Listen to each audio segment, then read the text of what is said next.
विक्रम, आपल्या घरच्यांबद्दल असं वाईट बोलू नये। प्रत्येकाचा स्वभाव वेगळा असतो आणि तो आपण नाही बदलू शकत। हे बघ विक्रम, तुझ्या घरच्यांना त्यांची चूक लवकरच कळेल, त्यामुळे तू खरंच या गोष्टीची काळजी करू नकोस।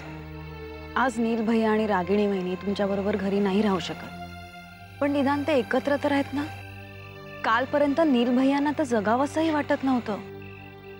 आज रागिणी वहिनींबरोबर त्यांनी त्यांचं नवीन आयुष्य सुरू केलंय। इतके दिवस तुमच्याबरोबर घरात राहूनही नील भैया किती दुःखी होते हे तुला माहिती आहे ना। आज रागिणी वहिनींबरोबर ते किती सुखी आणि आनंदात आहेत। या गोष्टीचा तुला आनंदच व्हायला हवा। विक्रम, भाऊ असल्याचं तुझं कर्तव्य तू अगदी चोख बजावलंस। आता सगळं देवाच्या हाती। तुझ्याशी बोलल्यामुळे आज आम्हाला खूप हलकं वाटतं देवा। असं वाटतं की मनावरचं बरंच दडपण आज दूर झालं। माणूस म्हणून जगायला लागलास ना, म्हणून हा त्रास होतोय। पण कितीही त्रास झाला तरी ही वाट आता सोडायची नाही। आता याच वाटेवरनं आपल्याला पुढे जायचंय।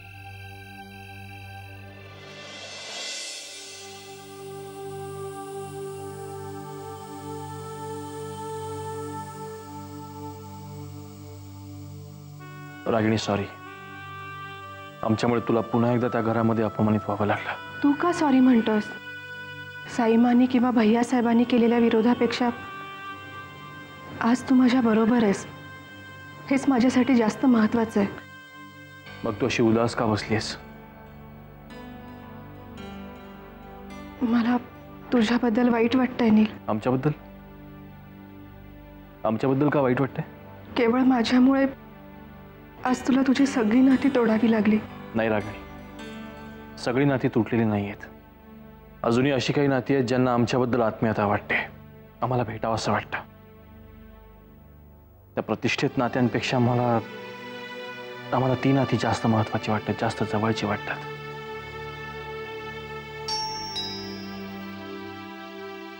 आले।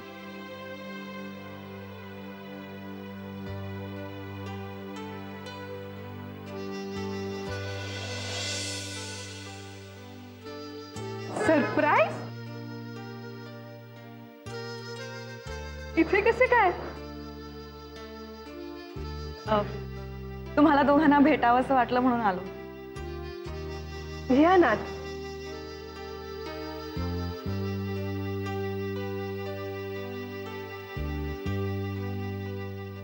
बस।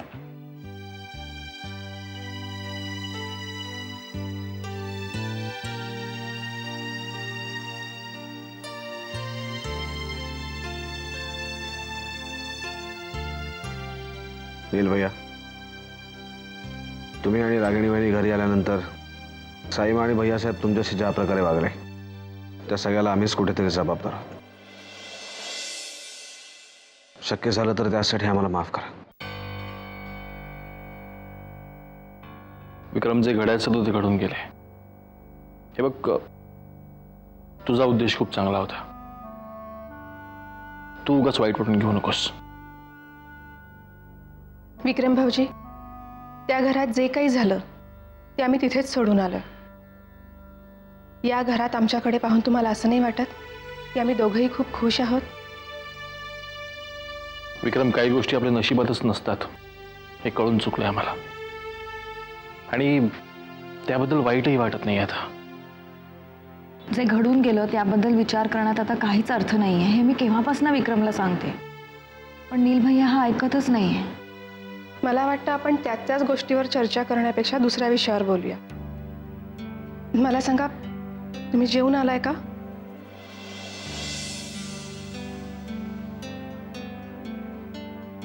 नाही वहिनी, खरं सांगायचं तर आमची भूकच मेली। भाऊजी, असं काही बोलायचं नाही। आमची जेवणं राहिली आहेत। मी पटकन आपल्या सगळ्यांसाठी स्वयंपाक करते, तोपर्यंत तुम्ही गप्पा मारत बसा। वहिनी, मी पण येते। चल।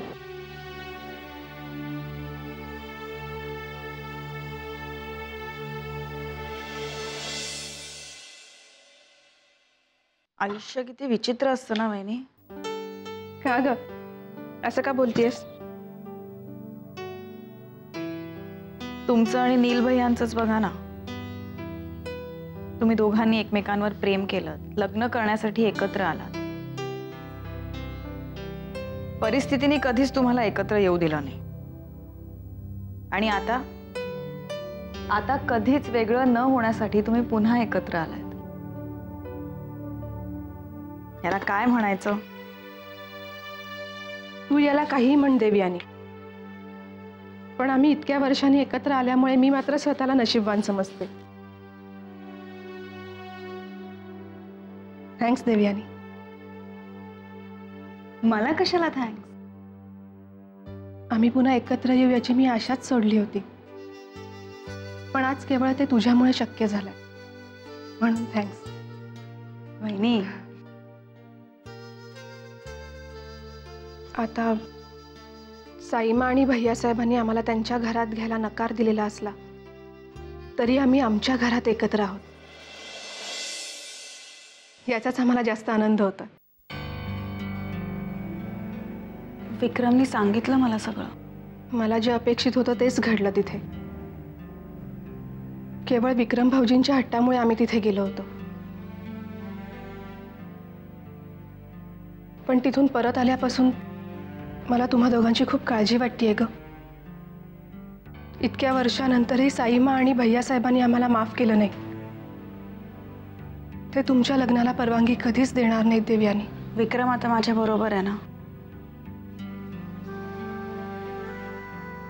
आता मला कसलीच काळजी वाटत नाही. तू म्हणतेस ते बरोबर आहे, पण मला एवढंच वाटतं की जसं नीलला त्याचं घर, त्याचे नातेवाईक सोडायला लागले, तसं विक्रम भाऊजींना वाटू नये.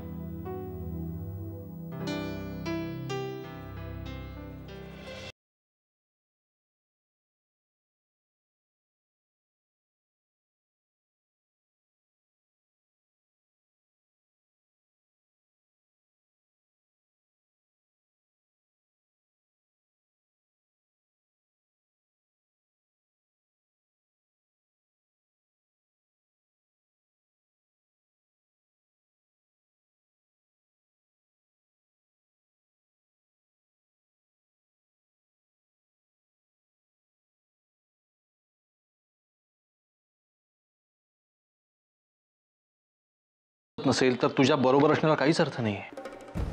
त्यामुळे आम्हाला असं वाटतं की आपण पुन्हा पुन्हा त्याच विषयावर बोलण्यापेक्षा तू देवयानीबद्दल काय ठरवलंस ते आम्हाला सांग. ठरवायचं काय नील भैया? आम्ही देवयानीशीच लग्न करणार आहोत. तुझा हा निर्णय जर का पक्का असेल तर मग वाट कसली पाहतोस? साईमा आणि भैयासाहेब जर का या लग्नाला परवानगी देतील अशी तुझी अपेक्षा असेल तर तशी अपेक्षा करणं चुकीचं आहे विक्रम. नील भैया, साईमा आणि भैयासाहेबांनी आमच्या लग्नाला परवानगी द्यावी याची आम्ही वाट पाहत नाही, तर देवयानीच्या घरच्यांनी आमच्या लग्नाला परवानगी द्यावी याची आम्ही वाट पाहतो. तसं जर का असेल तर मग आम्ही त्यांच्या घरच्यांना भेटतो, या लग्नाविषयी आम्ही त्यांच्याशी बोलतो. तुम्ही जाऊन काही उपयोग होणार नाही नील भैया, कारण देवयानीने आमच्याबद्दल तिच्या घरी अजून काहीच सांगितलं नाही. देवयानीने अजून घरी सांगितलेलं नाहीये? नाही. आणि कसं सांगणार ती?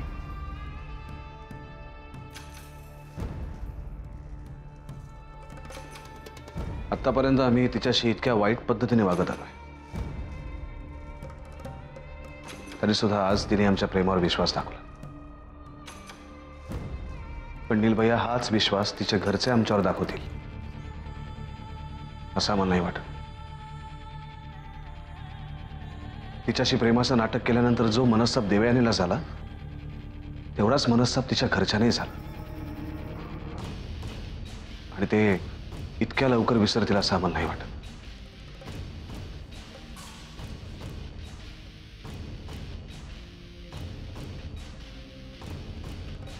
त्याची काळजी तू आता करू नकोस विक्रम. आम्ही स्वतः जाऊन तिच्या घरच्यांना भेटणार आणि या लग्नाचा प्रस्ताव मांडणार.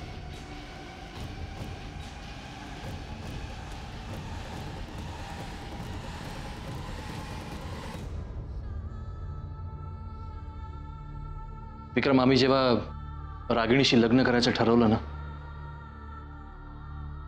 तेव्हा आमच्याबरोबर कोणीही नव्हतं. पण तुझ्या बाबतीत तसं होणार नाही. रागिणी, आम्ही तुझ्या पाठीशी खंबीरपणे उभे राहणार होतो. त्यामुळे हे लग्न होणार आणि तेही धूमधडाक्यात होणार.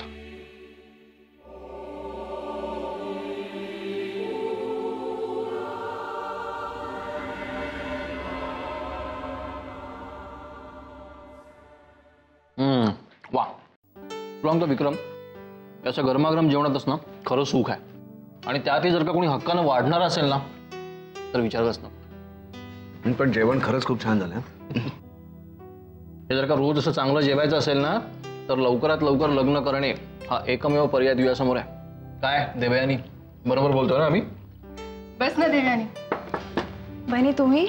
मी बसते ग. काय विक्रम, म्हणजे आम्हाला भेटण्याचं निमित्त करून तुम्ही असे किती दिवस एकमेकांना भेटत राहणार ना?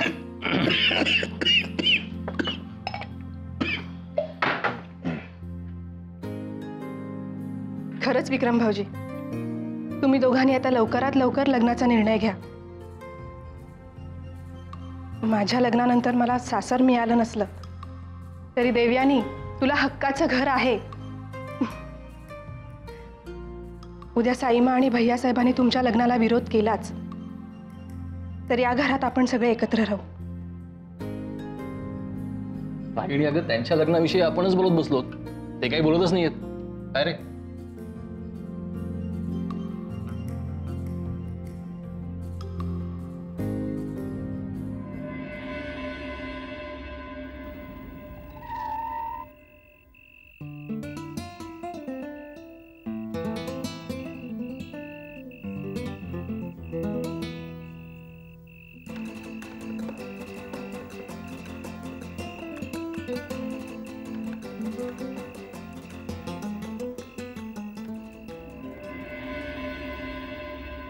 नीलभाई आणि रागिणी वहिनींना भेटून खूप बरं वाटलं.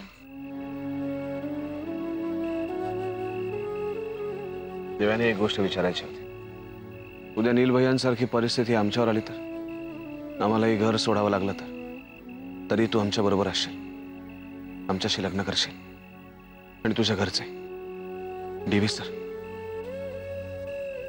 ते आपल्या लग्नाला मान्यता देतील. मी बोलीन दादूंशी. तू नको काळजी करू, सगळं ठीक होईल. मी निघू?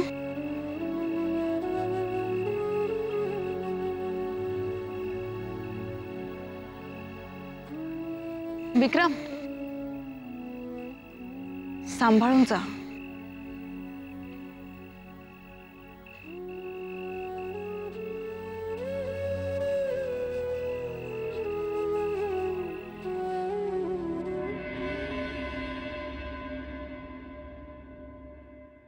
तुम्ही सगळे माझ्याकडे असं का पाहताय? मी खरं तेच सांगतेय. आई, तुला आठवतंय मी तुला सांगितलं होतं माझं विक्रमवर मनापासून प्रेम आहे, त्यामुळे ही लढाई मीच जिंकणार. आज मी सांगितलं होतं ना तसंच घडतंय. विक्रमने माझ्या प्रेमाचा स्वीकार केलाय. देव, एवढं सगळं घडल्यानंतरही तू? हो काका, एवढं सगळं घडल्यावरही. काका, दादूंनी प्रेस कॉन्फरन्समध्ये राजेश शिर्क्यांचा अपमान केला होता, पण त्याबद्दल विक्रमच्या मनात आता अजिबात राग नाहीये. त्याने स्वतःहून मला हे सगळं सांगितलंय. इनफॅक्ट त्याच्या वागण्याचा त्याला आता पश्चातापही होतोय. एवढंच नाही, त्यांनी माझी माफीही मागितली आहे. नाटक आहे सगळं, नाटक. यापूर्वी त्यांनी तुझी माफी मागायचं असंच नाटक केलं होतं. एवढ्यात विसरलीस? आणि एक गोष्ट मी तुला स्पष्ट सांगतो, आता विक्रम कसाही वागला तरी त्याचा माझ्यावर काही परिणाम होणार नाही.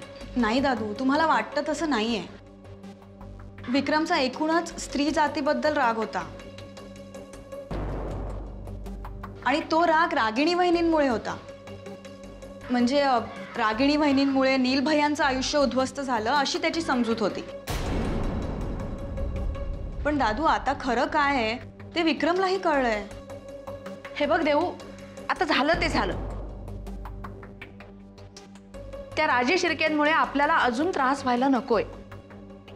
बाबा म्हणतात ते बरोबर आहे. तेव्हा तू हा विषय इथेच संपव. अगं आई, कधीतरी मला समजून घे ना. देव्यानी, तुझं बोलणं समजून घ्यायला मी आहे ना. मी विक्रमादित्यला चांगलंच ओळखते. तो नक्कीच बदलला असणार. तुझे डोळेच सांगतायत.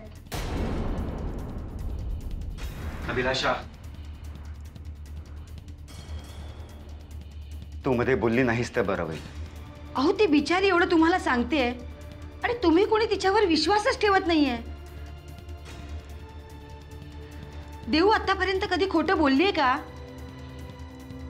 जाऊ दे देऊ, तू यांच्याकडे लक्ष देऊ नकोस. मी आहे तुझ्या बरोबर. अभिलाषा, हे बदेव, इथं हजर असलेल्या प्रत्येकाच्या मनात तू सुखी व्हावंस असंच आहे. तेव्हा तुझ्या लग्नाला जो कोणी विरोध करत असेल ना, त्या विरोधाच्या मागची भावना काय ते समजून घ्यायचा प्रयत्न कर. ती प्रत्येकाच्याच भावना समजून घेते हो, पण तिला कोणीच समजून घेण्याचा प्रयत्न करत नाही. आणि तुम्ही सुख सुख जे म्हणता ते राजे शिर्केंपेक्षा दुसरं कुठे मिळणार आहे? देव, हे बघ, तू इंद्रनील आणि रागिणीला एकत्र यायला मदत केलीस हे रणवीर राजेंना समजलंय. तेव्हा साहजिकच तू त्यांची एक नंबरची शत्रू झालेली आहेस. आता त्यांनी तुला त्या घरात पाऊल टाकू देणंच अशक्य आहे. आणि तरीही तुझा विक्रमादित्यच्या बोलण्यावर विश्वास बसतोय याचंच मला आश्चर्य वाटतंय. या विषयावर बोलून एकमताने काही निर्णय होणार नसेल ना, तर आपण हे बोलणं इथंच थांबूया. पुढचं पुढं पाहता येईल. नाही गोदाका, तुम्हाला सगळ्यांना आता माझ्या बोलण्यावर विश्वास ठेवावाच लागेल. दादू, विक्रमचं खरंच माझ्यावर प्रेम आहे. दादू, या विषयावर मला काहीही बोलायचं नाही.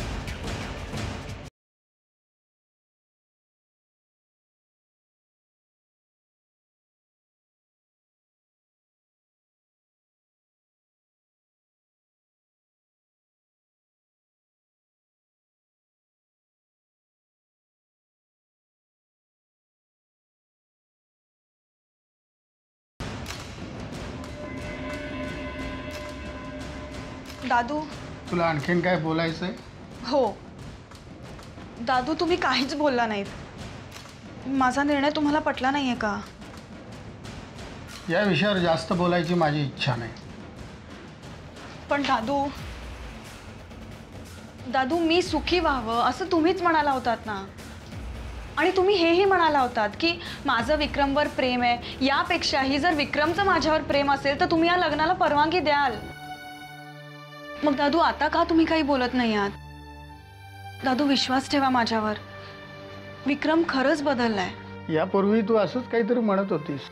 हो, पण माणूस एकदा फसेल, दोनदा फसेल, पण त्याच गोष्टींमध्ये तीनदा फसणार नाही ना. दादू, खरंच विक्रमला त्याच्या वागण्याचा आता पश्चात्ताप होतोय. त्याचं खरंच प्रेम आहे माझ्यावर. विक्रमादित्य आणि प्रेम? विक्रमादित्याचं मला काही सांगू नकोस. आणि त्याचं जरी तुझ्यावर प्रेम आहे असं तू म्हणालीस तरी माझा त्याच्यावर कधीही विश्वास बसणार नाही. आणि हे बघ, माझ्या शब्दांची मला आठवण करून देऊ नकोस. हां, मी माझ्या शब्दांवर ठाम आहे. दादू, तुम्ही दोन्ही बाजूनी बोलताय. अजिबात नाही. क्षणभर मान्य केलं की विक्रमचं तुझ्यावर प्रेम आहे, हे मी माझ्या बाजूने मान्य केलं आहे. तरी त्याच्या घरच्यांचा विरोध पत्करून तो तुझ्याशी लग्न करेल. पण तरीही तू तुझ्या निर्णयावर ठाम असशील तर विक्रमला मला भेटू दे. आज तू त्याच्याबद्दल जे सांगतेस ना ते त्याच्याच तोंडून मला ऐकायचं. आणखीन एक देवयानी, त्याला तू मला भेटायला सांग. माझ्या काय अटी आहेत त्या जर त्याने पूर्ण केल्या तरच मी तुमच्या लग्नाचा विचार करीन. ठीक आहे दादू, मी विक्रमला सांगेन तुम्हाला भेटायला. आणि मला खात्री आहे माझ्याशी लग्न करण्यासाठी तो तुमच्या सगळ्या अटी मान्य करेल.